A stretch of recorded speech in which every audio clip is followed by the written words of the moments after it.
Belgium is a small country tucked between some of Europe's biggest footballing nations, but for the past decade, they haven't just competed, they've been one of the best teams in the world. A golden generation stacked with world-class talent. Players like Kevin De Bruyne, Eden Hazard, Romelu Lukaku, players that were dominating the biggest leagues, playing at the very highest level. And for years, Belgium weren't just a good team, they were the team that everyone expected to win. Ranked number 1 in the world, tournament favorites, a squad built for the biggest stage. But here's the thing, they never won the World Cup or the Euros, so the question isn't how good Belgium are, it's whether it's already too late. What does this team look like now, what awaits them in 2026, and how far can they actually go? Let's get into it, but first, let's set the scene. Belgium have been playing in the World Cup since the very start. In 1930, they were one of 4 European nations, joining the 13 total ones that made the trip to Uruguay. Since then, they've had strong generations come and go. Clearly not the one in the 2000s, but our story starts in 2014, in Brazil, when Belgium's big stars like De Bruyne, Fellaini, and Lukaku hit the scene. Belgium topped their group and sent one of USA's best teams ever packing before being eliminated by finalists Argentina. This was a promising start, now football fans were excited to see what they could produce in the years to come. In 2018, Belgium were one of the favorites going into the tournament, and expectations were high.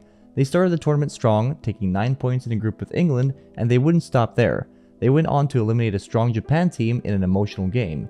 In the quarterfinal, Belgium met Brazil, and despite Brazil being the favorite, Belgium won. Was it finally time for Belgium? It might have been had they not met Mbappe and France in the semi-finals, who overcame them in a 1-0 win, which some touted as the real final of the tournament. Belgium then beat England to take a 3rd place finish, their strongest ever performance in an international tournament. In the 2022 World Cup, the Belgian sentiment was starting to slip already. The expectations were still there, Belgium were still ranked one of the best in the world, but underneath the surface there were cracks.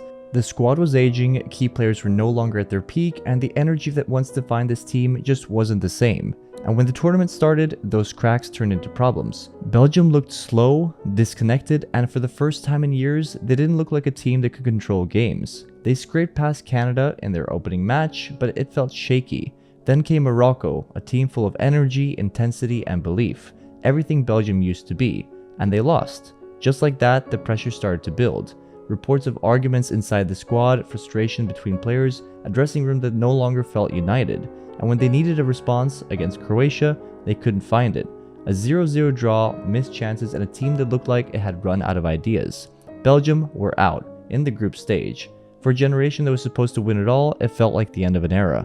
The 2024 Euros were not a sign of strength either. They were eliminated by France in the round of 16, which put bluntly has been Belgium's biggest problem in football and beyond. They seem to be bested by their bigger, stronger neighbors. So what awaits Belgium in 2026? Have they picked up any new weapons to be able to overcome strong opposition?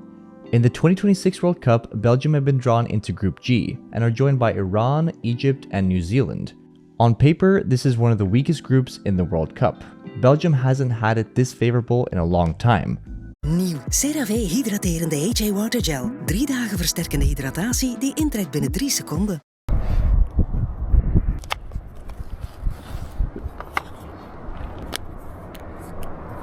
Okay, 3, 2, 1.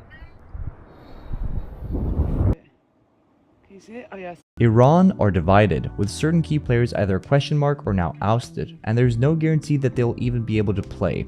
Egypt have a lot of talent and are putting up some decent performances. If they can follow up their AFCON run as a unit with all key players performing, could be a surprise here. Certainly my favorites for a top 2 finish alongside Belgium. New Zealand are the lowest FIFA ranked team in the entire tournament, and qualifying from their region is not a comparable challenge to, for example, Europe at all. Belgium should come out on top here. They have a tendency to absolutely smother weaker opposition, as can be seen in qualifying. Even with a draw against Egypt, they should have superior goal difference. In this case, Belgium will be placed on this side of the bracket, and it would look something like this. Perfect if you ask me. Cape Verde or a different 3rd place team in the round of 32 should be safe. Round of 16, Turkey potentially next. It's a tough game, but for a World Cup round of 16, it's a good outcome. Belgium is a more consistent tournament team than Turkey, but their top level is similar. However, if Belgium win, it's a good thing that they played a bigger European team, because next would be Spain most likely. And here is that game where Belgium tends to get eliminated, a top European side. So they'll need De Bruyne, Courtois, and Doku magic. This is the entire key. The last 6 times Belgium has played against top European sides in all competitions, they have not won. Last time they won was in 2023 against Germany in a friendly. And you can stretch it back all the way to 2021. They have won 2 out of 14 games against top European sides in the past 5 years. This will likely be their end again if they don't manage to sort out this weakness. Top teams in Europe are more structured, more disciplined, and more complete as a unit, and that's where Belgium struggle. They don't always control big games, they don't always win midfield battles, and defensively, they can be exposed. So when the game becomes tight, tactical, and decided by small details, Belgium falls short. And we've seen it again and again and again. France in 2018, Italy in 2021, France again in 2024. Every time they face a top European side, they come up just short. So what's their plan? How do Belgium set up, and what does the team look like in 2026? Belgium line up in a 4-2-3-1 formation, structured, balanced, and built around one man, De Bruyne. So how do they play? They want the ball. They want to build from the back, control the tempo, and play through midfield. Onana protects, Tielemans dictates, De Bruyne runs everything. Out wide, they're dangerous. Doku brings chaos, pace, 1v1 ability. Honestly, Doku is so good that he might break that record for most dribbles completed in one game in the World Cup.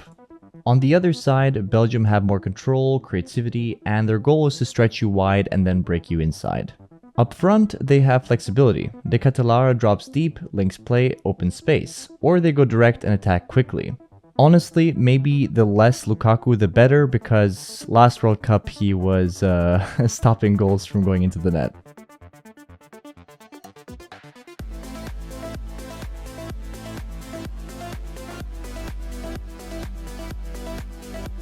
The biggest problem here with this team is against top teams, this system gets exposed.